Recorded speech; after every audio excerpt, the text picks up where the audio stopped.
Price Lord. இன்றைக்கு நீங்கள் இருக்கிற சூழ்நிலை என்ன? நீங்கள் செய்கிற காரியங்களில், நீங்கள் நடக்கிற பாதைகளில் ஒரு தனிமையாக நீங்கள் இருக்கிறீங்களா? ஒரு தனிமையின் பாதையில் நடந்து போயிட்டு இருக்கிற அப்படின்னு கண்ணீரோடு கூட இந்த வீடியோவை பார்த்து கேட்டுட்டு இருக்கீங்களா? நீங்கள் தனியாக எதையும் கடந்து செல்ல வேண்டியதில்லை.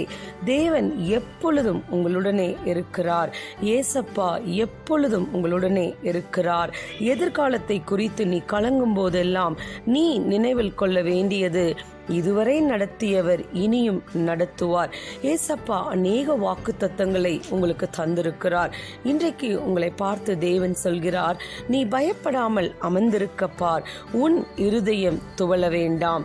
நான் என் தூதனை உனக்கு முன்பாக அனுப்புகிறேன். நீ அழாதபடிக்கு உன் சத்தத்தை அடக்கி, நீ கண்ணீர் விடாதபடிக்கு உன் கண்களை காத்துக்கொள்.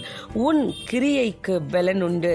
நீங்க சொல்லி ஜெபிக்க வேண்டிய வசனங்கள் என்ன அப்படின்னா, நான் நித்திரை இல்லாமல் வீட்டின் மேல் தனித்திருக்கும் குருவியை போல இருக்கிறேன்.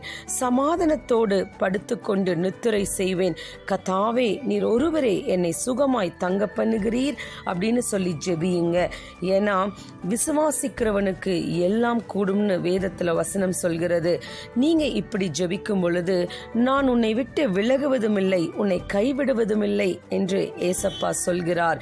நீ ஆசிர்வதிக்கப்பட்டவன், நீ பெரிய காரியங்களை செய்வாய், மென்மேலும் பலப்படுவாய்னு தேவன் உங்களுக்கு வாக்குத்தத்தம் தருகிறார். கர்த்தர் நன்மையானதை தருவார். நீங்க தனிமையான பாதையில இருக்கும் பொழுது, ஏசப்பாவை பிடித்து கொள்ளும் பொழுது, ஏசப்பா உங்களுக்கு நன்மையானதை தருவார்.